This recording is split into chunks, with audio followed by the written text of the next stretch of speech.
Let's talk about the speaking on stage. Why is it a big scary thing? Because you haven't matched the identity of it yet. Otherwise, it wouldn't be. If you matched the identity of speaking on stage, it would be natural. You'd be like, oh, yes, I'd love to speak on stage tomorrow. Sure. The opportunities will come to you. You will be asked. You will get compensated. You will be paid because you have an identity of being someone that speaks on stage and is good at it. So many people will put on their vision board, they will vision cast speaking on stage, getting paid to speak on stage, to be a keynote speaker, motivational speaker, etc. Beautiful aspiration, but you've got to answer the question, then who do I need to be? How do we match it? That's what I'm talking about right now. So who do we need to be? Let's think about a very, very high level, prominent motivational speaker. Anyone, just choose someone in your mind that you think of right away, that gets up, that speaks, they're confident, they do it with ease, and they kill it, right? So when you think about that person, what do they believe about themselves in order to do that, right? So they don't just believe, I'm going to speak on stage, go ahead. No. So they believe that what they have to say is valuable, that it's important, that their beliefs, that their perspectives, that their stories, that their life experience are important, are meaningful. They believe that they can impact people by getting up on that stage and telling their story. They have a certain level of confidence. They have a certain level of charisma. What is that? You have charisma by believing you have charisma, people. Like, are we waiting for the world to tell us we have charisma? No. We're believing it about ourselves, and then the world will match what you believe, right? So it's about believing in yourself, and it's about having certain beliefs about who you are and making it part of your identity. They probably would say things like, oh, I love to speak on stage. Oh, I love to get up in front of people. Do you get nervous? No, probably excited. That's probably what they would say.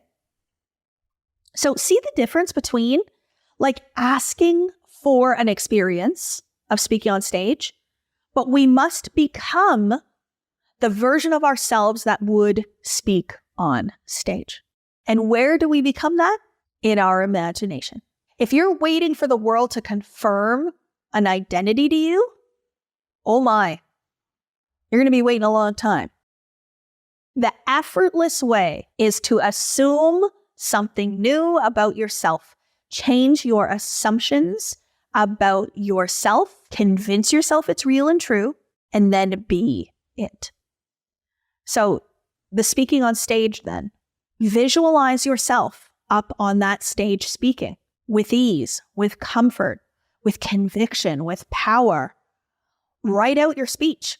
If you want to be a motivational speaker or a keynote speaker and you have no idea what you would talk about and you have no idea what you're passionate about or what your preferred topic is, oh my, you haven't accepted the identity. If you were to come to me and ask me to go speak on stage, I would tell you exactly what I want to talk about. I know exactly. I don't have a formal anything written out because that's not how I work, but I know exactly what I would want to talk about. I know which stories I would want to share. I know which topics that I would want to go with because it's part of who I am now. I see myself in that way.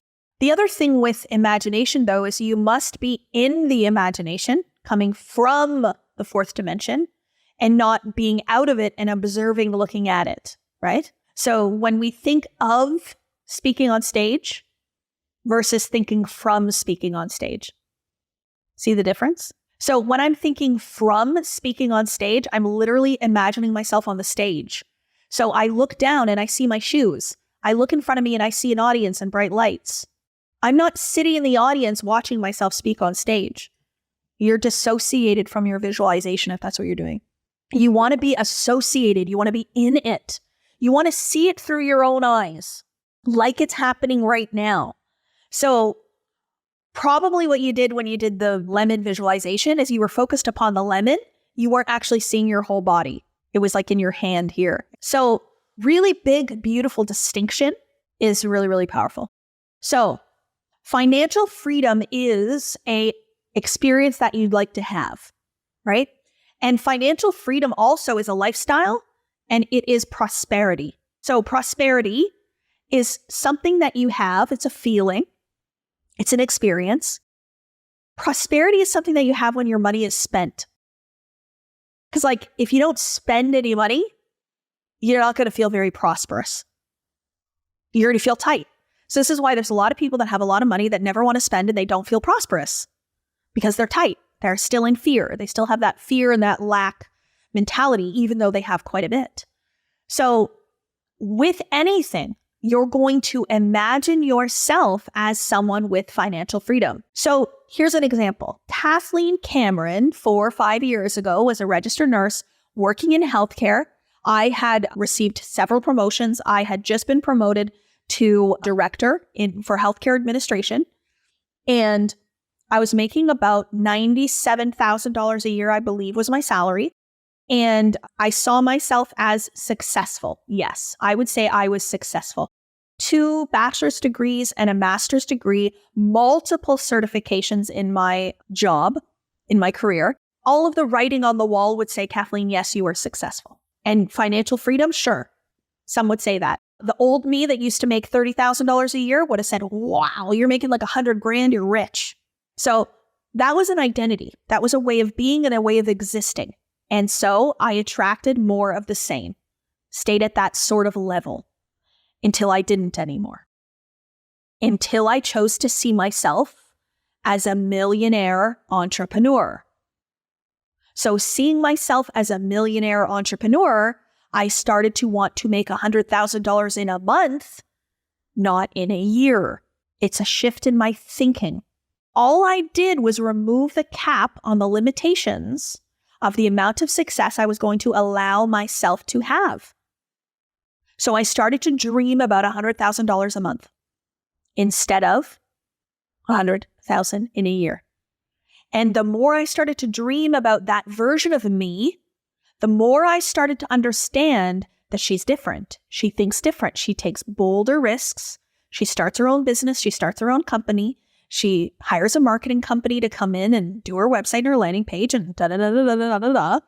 And I hire staff. Like hiring your first employee in your own business requires you to believe in yourself in a certain way. So Kathleen that used to work for a corporation, I never hired my own staff and had to pay them. They did that. Those people would report to me, but I didn't pay their salaries. I didn't take on the risk.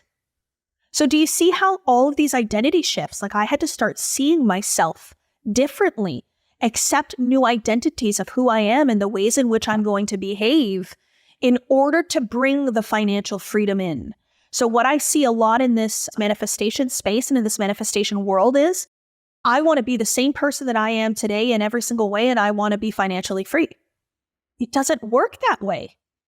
You're not a vibrational match. You must become a new version of yourself that would be financially free. So somebody who lives in a $300,000 home and somebody that lives in a $30 million home, completely different identities, completely different belief systems. So this is what we want to do, is we want to ask ourselves, who do I need to be to have financial freedom? And financial freedom to you is going to mean very different financial freedom to me now, right? So what does financial freedom mean to you? Let's be specific. Let's put it on the 50 plus list. So financial freedom, one of the first moments that I felt true financial freedom was our last house before we moved into this one when we lived in Guelph, Ontario. And this business was really, really, really, really booming. And our furnace broke. And they came back and they said, it's going to cost $6,000 to put in a new furnace. And in that moment, I was like, yeah, we'll just get it fixed. And Chris was like, yeah, we'll just get it fixed. And I looked at him and I went, whoa. The old us with a $6,000 bill to fix the furnace would have been freaking out. Where are we going to get the money from? Oh my gosh, that's so much money. Can we find somebody to do it cheaper? Can we just repair it and not change it? And I said, this is financial freedom. This is it. My furnace breaks and I just fix it. Just pay to get it fixed. So this is the thing, is that financial freedom is tied to an identity. Who do I need to be in order to do that? So it might mean a number of things for you. It might mean taking all the small and wrong thoughts and replacing them. It might be closing the knowing doing gap, right? So there are so many things that we every single day say we want to do, but we never do them. Why? Because we don't believe they're going to make a difference anyway. Change the belief system. Start to do the things with effortless ease and flow. You start to become more productive. It might be that you want to be more disciplined. It might be that you need to slow the heck down and stop being so disciplined. I'm talking the two poles of the spectrum. We have in our energy, in our community, in our Diamond Academy family, we have both ends. We have people that are so far into the feminine that never do what they say they're going to do. And self-discipline is something that we want to help them work on. But then we have people way in the other way who work 24 hours a day that are hustlers and grinders. That was me. I used to be that way, not anymore. And they just want to work because they think they always have to be doing in order to be productive. So we're going to help you to calm down and to slow down and to go into your mind and change your subconscious and get in your imagination. But the other end of the spectrum, we are going to help you to become more disciplined. We're going to help you to get into your masculine a little bit more. It's in the balance between the spirituality and the personal growth and development. It's the balance between the masculine and the feminine. It's the balance between spirit and mechanics. Enter into the spirit first and then take action. That's the order with which we want to do this. Spirit first, action second. That's why it's inspired, in spirit, inspired action. One of the things in Conversations with God, that is one of my favorite parts. It's in book 1. It's within the first 50 pages. So Neil channeled God in this book. It was an exchange of letters between the two of them. And God said to Neil, you can't lie to the universe. You can't lie to source energy. You can't lie to attraction. It's actually impossible. And one of the beautiful things is he gives the example of to pray for something, okay? To actually pray for something in a true faith energy, so true, absolute, profound faith, you no longer ask for something in your prayers, but you say thank you in your prayers.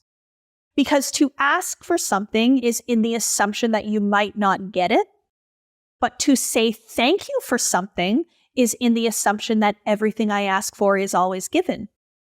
So ask and it is given. I would say thank you and it is given.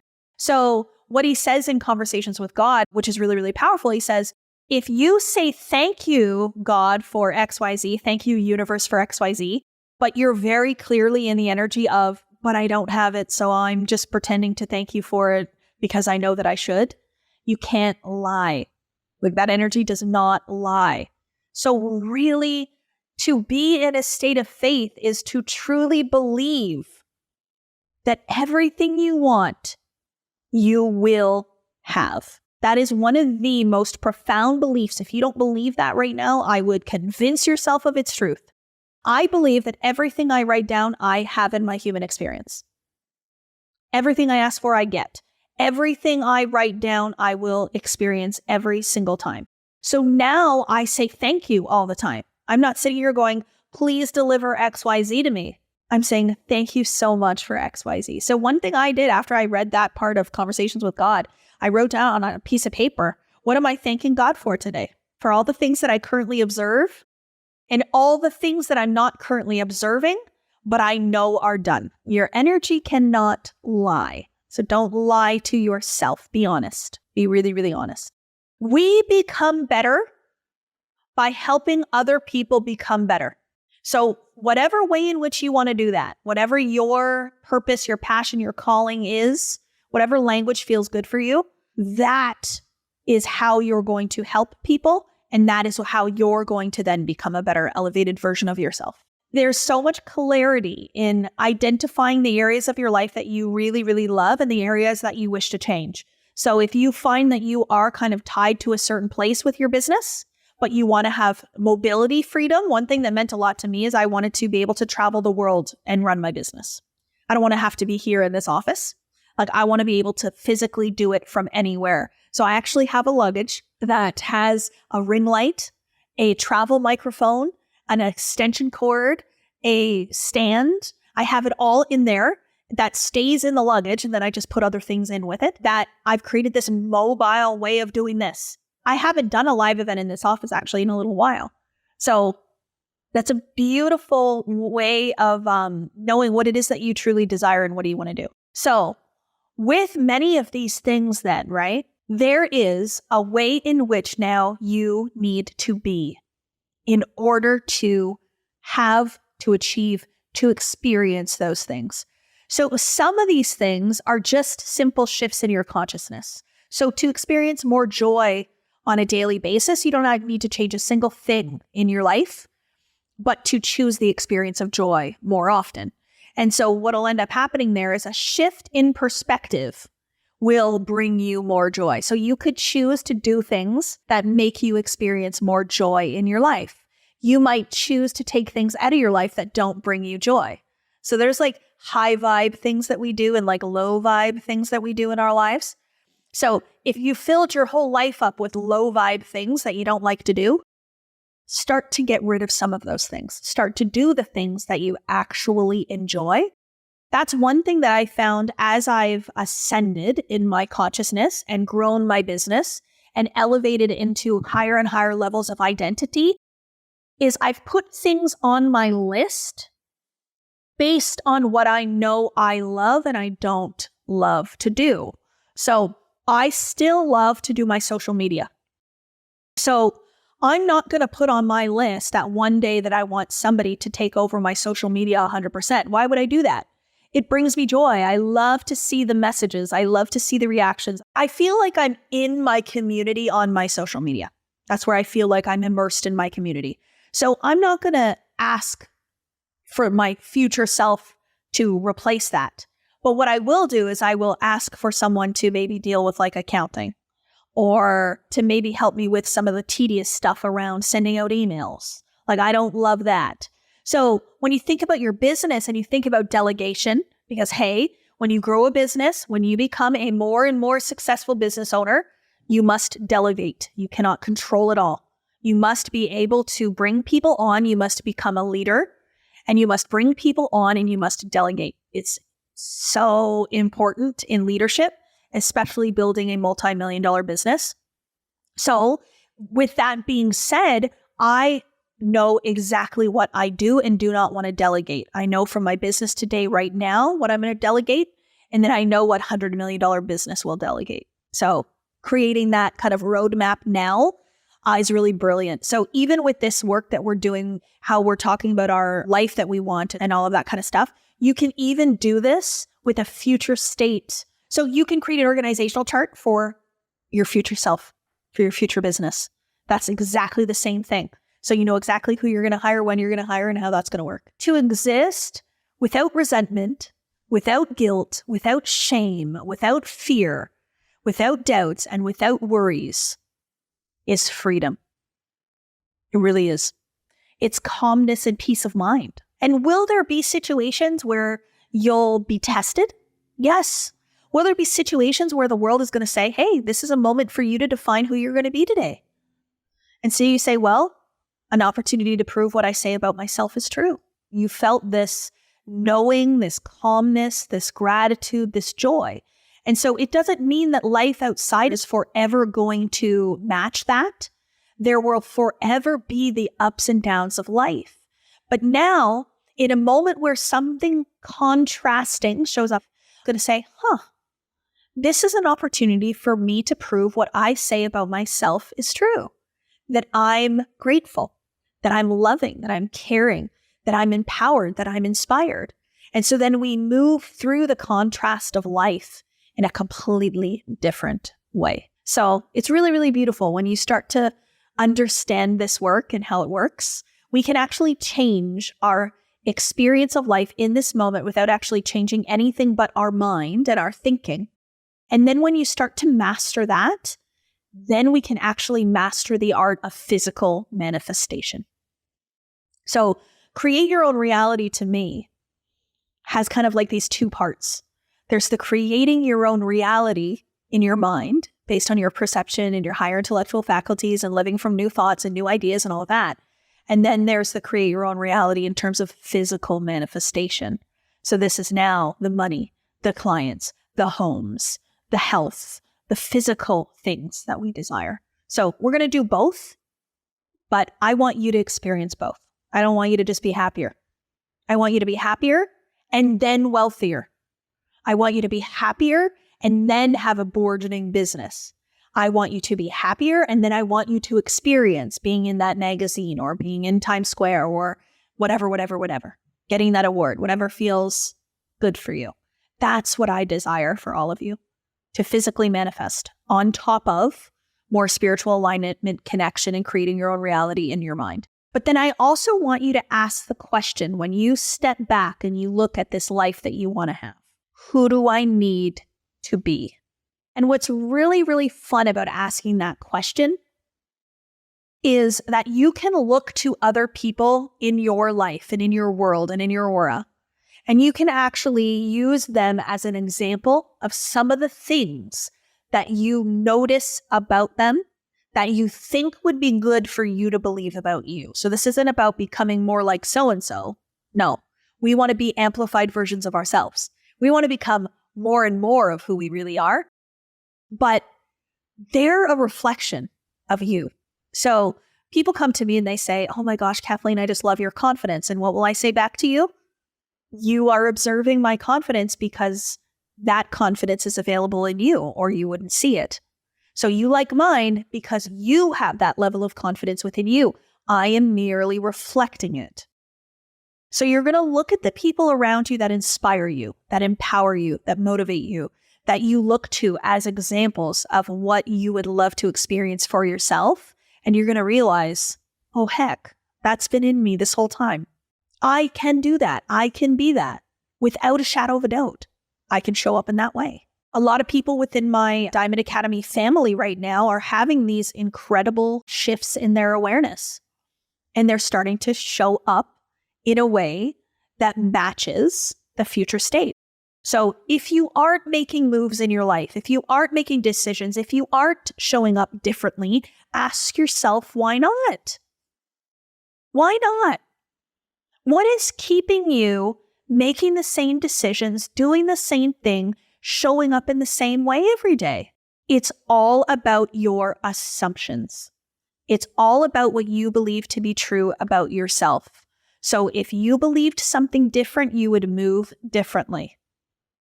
This is what I did with my health, you guys. I did not force myself through motivation to work out with my trainer 3 to 4 days a week. I convinced myself I love working out because the version of me that I was before believed that she hated it. I believed that the gym was gross and exercising was gross and I just wanted nothing to do with it. It was masculine and blah. But then when I examined my beliefs, I was like, okay, Kathleen, you want to be strong. You want to be healthy. You want your body to last you a long time. What is going to benefit you? Yes, exercising, but let's go back. Believing you like it. So I told myself I love it. I convinced myself I loved it. And now I do it. And now even on my birthday, I thought, what do I want to do on my birthday in August? What do I want to do? I want to work out. Not because I feel like I have to or because I should, but because I actually love to do it. I enjoy it. And so that's completely different. And that is the effortless way. It's going back to the originating thought, the originating idea in the subconscious mind, and changing it to empower yourself to do something different. I have reprogrammed my subconscious mind to believe many, many things. And for so many years, I kept saying, I wish I loved salad. I just wish I liked it. I have hated it my whole entire life. Wouldn't even have a salad bowl sit next to me at the dinner table. I couldn't stand the smell of it. Hated it, hated it, hated it. So people send me salad recipes all the time now because I talk about this. But just last year, I made the decision, you know what? I'm going to convince myself I like salad. I'm going to convince myself that I love it. I'm just going to do it. I'm going to give it a go. I got nothing to lose. It's a preference, not a requirement. And I'm just going to tell myself a new story about it.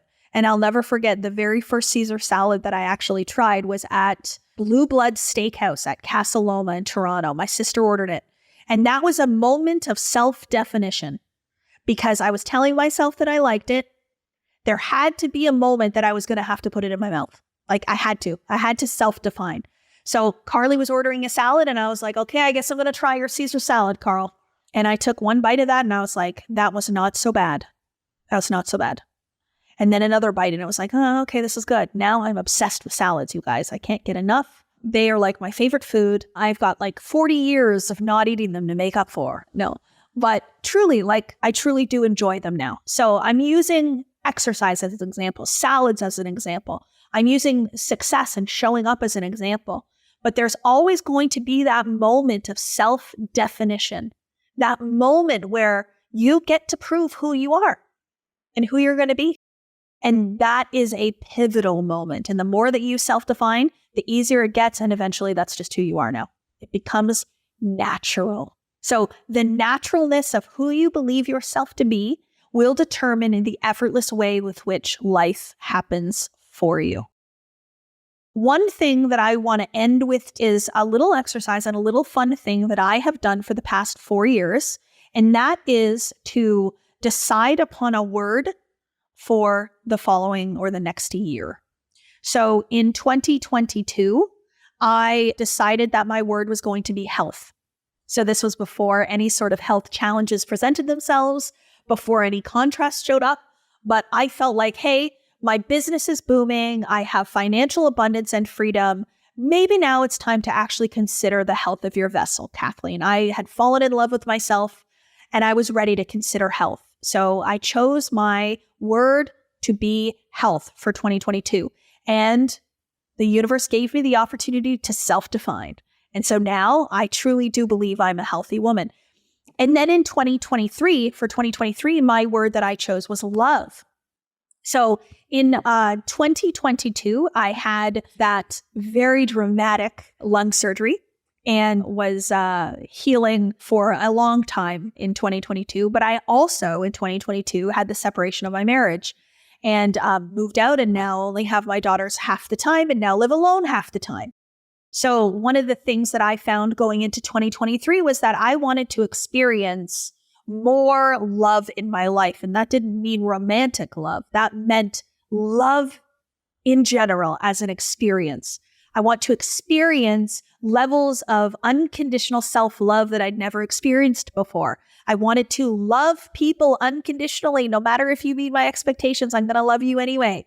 I wanted to love this world in a deeper and profound way. So I bought myself that beautiful love necklace. I haven't worn it in a little while. And I focused upon love. I read Return to Love by Marianne Williamson.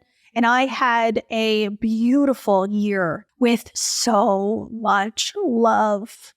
And so now 2024, I sat back and I thought, what's my word going to be for 2024? And so many people keep asking me because they know. It actually came to me really, really beautifully a few days ago, maybe a week ago. I asked myself, what is it that you want, Kathleen? What is the one thing that you want in this life more than you want anything else? What is that?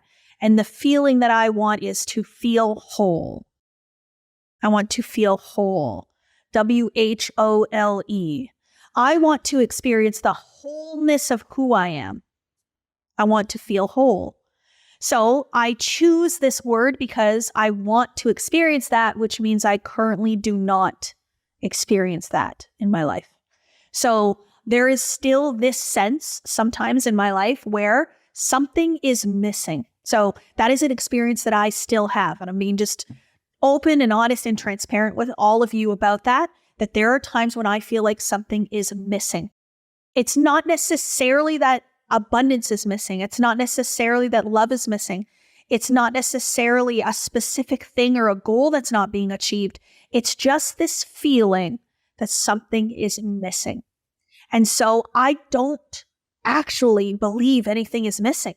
Like on a conscious level, my life is incredible and amazing. But I want to experience higher levels of wholeness for myself than I've ever experienced before. So that is what I'm going to go into 2024 with, is with the word whole. And so even now, there are times when I'm sitting there and I'm like, whole, Kathleen, remember you're whole. And I remind myself already.